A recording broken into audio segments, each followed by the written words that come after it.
నమస్తే. చూశారు కదా, అల్లు అర్జున్ అరెస్ట్ అనేది రాజకీయ రంగు పులుముకుంది. దీని వెనక రాజకీయ కుట్ర ఉంది అని చాలా మంది, ముఖ్యంగా ప్రతిపక్షాలు ఆరోపణలు చేస్తూ ఉన్నాయి. అలాగే రేవంత్ రెడ్డి గారు కూడా ఈ అరెస్ట్ మీద స్పందించారు. ఆయన వ్యాఖ్యలను కూడా చాలా మంది సమర్థిస్తున్న వారు ఉన్నారు. మీరేమంటారు సార్? ఇప్పుడు విషయం ఏందంటే, మనకు చాలామంది ప్రతిపక్ష పార్టీల గురించి ప్రత్యేకంగా చెప్పుకుంటే ఆధునిక ప్రజాస్వామ్య వ్యవస్థల గురించి కానీ, ఒక రాజ్యాంగబద్ధమైన ప్రభుత్వాల గురించి కానీ ఐడియా లేదు వాళ్ళకి. రాజ్యాంగబద్ధమైన ప్రభుత్వాలలో ప్రభుత్వాలు రాజ్యాంగ నియమాల ప్రకారం, రాజ్యాంగ సూత్రాల ప్రకారం, రాజ్యాంగంలో ఉన్న రూల్స్ ప్రకారం పనిచేస్తుంటాయి. ఆ పని చేయటం అందులో చాలా చాలా కీలకం. అట్లా పని చేయకపోతే అది ప్రజాస్వామ్య ప్రభుత్వం కాలేదు. ఇట్లా పనిచేయాలంటే 2 అంశాలు పాటించాలి. ఒకటి, ఆయా విభాగాలు తమ పరిధిలో తాము చట్టబద్ధంగా వ్యవహరించాలి. అది పోలీస్ కానీ, లేకపోతే అదో కాలేజో, స్కూలో, యూనివర్సిటీయో, లేకపోతే ఇంకేదైనా ప్రభుత్వ విభాగమైనా కావచ్చును గాక, తమ పరిధిలో తాము చట్టబద్ధంగా వ్యవహరించాలి. ఇది మొదటి సూత్రం. రెండవది, చాలా ముఖ్యమైన విషయం ఏంటంటే, రక్షణ కల్పించే విషయంలో కానీ ఆర్టికల్ 14 చాలా స్పష్టంగా చెప్తుంది. 14, 15 కనుక చూస్తే, రక్షణ కల్పించే విషయంలో కానీ, తప్పు జరిగినప్పుడు చర్య తీసుకునే విషయంలో కానీ మనుష్యుల మధ్యన తారతమ్యం చూడటానికి వీల్లేదు. ఇది 2 సూత్రాలను దొడ్డుగా అందరూ కూడా గుర్తించాలి. రేవంత్ రెడ్డి గారు మాట్లాడిన దాంట్లో 2 అంశాలు బాగున్నాయి. ఏంటంటే, ఒకటి, పోలీస్ శాఖ అనేది నా పరిధిలో ఉంది, దానికి ఒక అధికార పరిధి ఉంది, తన పని తాను చేసుకుంటుంది, మేము నిరంతరము ఆ వ్యవహారాల్లో జోక్యం చేసుకోవటం లేదని. సాధారణంగా ఒక ముఖ్యమంత్రి నుంచి అట్లాంటి సమాధానం మనం ఆశిస్తాం. ఆ డిపార్ట్మెంట్లో నేను జోక్యం చేసుకోను, నియమాల ప్రకారం వాళ్ళ పని వాళ్ళు చేస్తారు. ముఖ్యమంత్రి గారి పాత్ర ఉంటుందంటే నియమబద్ధంగా పనిచేసేటట్టు చూడాలి. నియమబద్ధంగా పనిచేయనప్పుడు మందలించాలి, మళ్ళీ పట్టాల మీదకి ఎక్కించాలి. తప్పు జరుగుతున్నప్పుడు హెచ్చరించాలి, తప్పులు జరగకుండా చర్యలు తీసుకోవాలి. అది అక్కడ ఒకటి చాలా స్పష్టంగా చెప్పారు. రెండోది, ఎవరైతే ఉందండి తప్పు జరిగినప్పుడు చర్యలు తీసుకోవలసి ఉంటుంది, తీసుకుంటామని. ఇవి 2 కూడా నేను అనుకోవటం అందరూ రాజకీయ నాయకులు గుర్తించి వాటిని పాటించాలి. దానికి ఆ చట్టానికి లోబడే వాళ్ళు వ్యవహరించాలి. ఇది చాలా చాలా కీలకం. మనుషులు ఎవరనేది ముఖ్యం కాదు. అక్కడ కాసేపు అవన్నింటినీ పక్కన పెడదాం. ఎవరైనా కానీ మనుషులు వాళ్ళు చట్టబద్ధంగా వ్యవహరించాలి. అది 3వ సూత్రం. ఇది మనుషులు ఎవరైనా కానీ, నువ్వు హీరోనా జీరోనా అవి ముఖ్యం కాదు. ఎవరైనా చట్టబద్ధంగా వ్యవహరించాలి, నియమబద్ధంగా వ్యవహరించాలి. అందుకని సాధారణంగా ఏమంటారంటే, మీ స్వేచ్ఛ ఎక్కడి దాకా ఉంటుందంటే పక్క వాళ్ళ ముక్కు తగలనంత వరకే. కాబట్టి ఇతరులకు హాని కలిగినప్పుడు ఎవరి మీదైనా చర్యలు తీసుకోక తప్పదు. ఈ విషయంలో మనం కొంత అమెరికా నుంచి నేర్చుకోవాలి. అక్కడ కూడా తప్పులు జరుగుతూ ఉండవచ్చు గాక, కానీ చట్టాన్ని అప్లై చేసేటప్పుడు, వర్తింపజేసేటప్పుడు మాత్రం మినహాయింపులు ఉండవు. ఇది తప్పు జరిగిందంటే ఎవరికైనా ఒకే రకంగా కోర్టులో వాదించుకోండి. అది కాకపోతే కోర్టు తేలుస్తుంది. కోర్టు ఇప్పుడేమో అల్లు అర్జున్ నేరస్తుడని అనటం లేదు, ఆరోపణ ఉంది. ఆ ఆరోపణ ఉంది, కేసు ఉంది. కేసు నేరం జరిగిందా లేదా అని తేల్చవలసింది కోర్టు.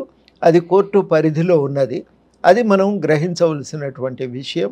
నాకు ఈ మేరకు ప్రభుత్వం చేస్తున్నటువంటి చర్యలు, తీసుకున్న చర్యలు కానీ, జరిగిన నిర్ణయాలు కానీ కరెక్ట్గానే ఉన్నాయని నాకు అనిపిస్తున్నది. సార్, ఒకవైపు ఈ అల్లు అర్జున్ని అరెస్ట్ చేసిన తర్వాత రేవంత్ రెడ్డి గారు చేసిన వ్యాఖ్యలు గురించి మనం ఖచ్చితంగా మాట్లాడుకోవాలి సార్. ఎందుకంటే ఆయన చిరంజీవి మా కాంగ్రెస్ పార్టీలో ఉన్నారు, అలాగే అల్లు అర్జున్కి పిల్లనిచ్చిన మామ కూడా నాకు బంధువు అవుతారు అని ఒకవైపు ఇటు నుంచి చెప్తూనే, ఇంకొక వైపు కూడా అక్కడ జరిగిన తప్పుని చాలా తీవ్రంగా ఆయన ఖండించడం అనేది జరిగింది. అయితే వీటన్నిటిని బట్టి చూస్తుంటే పుష్పరాజ్ వర్సెస్ రేవంత్ రెడ్డి అనే కామెంట్స్ కూడా వినిపిస్తున్నాయి. దీని మీద మీరేమంటారు? ఇవన్నీ కొంచెం అనవసరమైనటువంటి వ్యాఖ్యలనే నా అభిప్రాయము. అనవసరమైన వ్యాఖ్యల గురించి మాట్లాడటం కూడా అంత మంచిదేం కాదు. అక్కడ ఒక సంఘటన జరిగింది. అందులో ఒక పాపం అమాయకురాలైన ఒక మహిళ చనిపోవటమే కాదు, ఆమె కొడుకు కూడా ఇలా ప్రాణాపాయ స్థితిలోనే ఉన్నాడు, చంటి పిల్లగాడు. మరి ఈ స్థితిలో తప్పనిసరిగా ప్రభుత్వము ఘటన నివారించడానికి తాను చర్యలు తీసుకోవాలి. వాళ్ళు ఉచితమని తోచిన చర్యలు వాళ్ళు తీసుకున్నారు.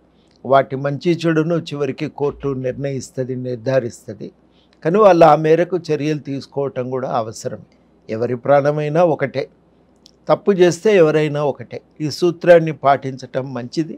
ఆ సూత్రాన్ని పాటించిండ్రు, అది చాలా అభినందించవలసిన విషయమే. దాంట్లో ఇంకా నాకైతే తప్పు దొర్లిందని అయితే అనిపించట్లేదు.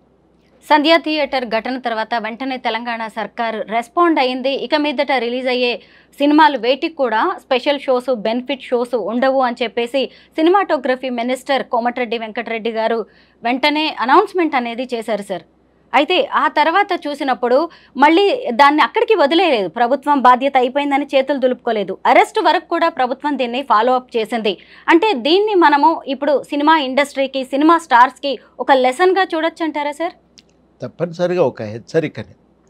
ఏదైనా కానీ మితిమీరినటువంటి ఒక ఎవరితో లెక్కలేనితనంతో వ్యవహరించడం అనేది అది అంత మంచిదేం కాదు. అది ఏం జరుగుతుంది అనేది కొంత ఆలోచించుకోవాలి. థియేటర్ కానీ వాళ్ళదే మొదటి బాధ్యత అవుతుంది. కేసు కూడా అట్లనే బుక్ చేసిండ్రు.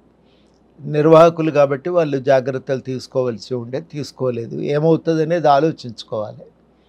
అదేవిధంగా సంబంధిత కళాకారులు కూడా జాగ్రత్తలు పాటించాలి. పాటించకపోతే సమస్యే కదా. అప్పుడు ఉత్తరప్రదేశ్లో ఒక మత ప్రవక్త మీటింగ్ పెట్టిండు, అంతా బాగానే జరిగింది. లాస్ట్కి ఆయన కాళ్ళను కరస్పర్శ కోసం అందరూ ముందుకు తొక్కిసలాట జరిగి మహిళలు చనిపోయినారు అక్కడ. అట్లాంటి ఘటనలు జరగకుండా చర్యలు తీసుకోవాల్సిన బాధ్యత నిర్వాహకులపైన ఉంటుంది. సంబంధిత అందులో భాగస్వామి అయిన వ్యక్తుల మీద కూడా ఉంటుంది. ఆ జాగ్రత్తలు పాటించినప్పుడు కొంత చర్యలు తప్పవు. సమాజము సమిష్టిగా దాన్ని నియంత్రించుకోవాలి కదా. ఆ నియంత్రించవలసిన బాధ్యత అందరి తరఫున ప్రభుత్వం మీదనే ఉంటుంది. ప్రభుత్వం ఏం చేయాలనే దాని మీద కూడా ఇంకేమన్నా డిస్కషన్ చేస్తే తప్పనిసరిగా ఆ విషయంలో కూడా సూచనలు చేస్తాం. ఎవరైనా ప్రభుత్వానికి కూడా ఏం సూచనలు చేస్తామంటే ఇట్లాంటివి పునరావృతం కాకుండా బేరీజ్ వేసుకోవాలి. ఆల్రెడీ బెనిఫిట్ షోస్ ఉండవు అని ప్రకటించిండ్రు, అది ఒకటి మంచి నిర్ణయమే.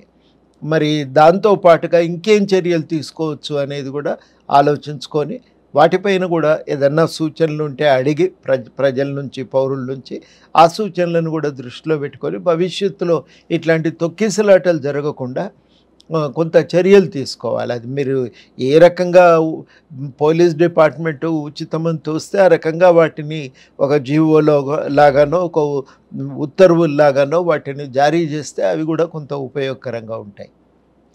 సార్, ఇప్పుడు రేవంత్ రెడ్డి గారు ఈ ఇష్యూని వీటన్నిటితో పాటు సార్ తెలంగాణలో అలాగే ఈ టాలీవుడ్లో జరుగుతున్న పరిణామాలన్నిటినీ జనం ఆసక్తిగా గమనిస్తున్నారు.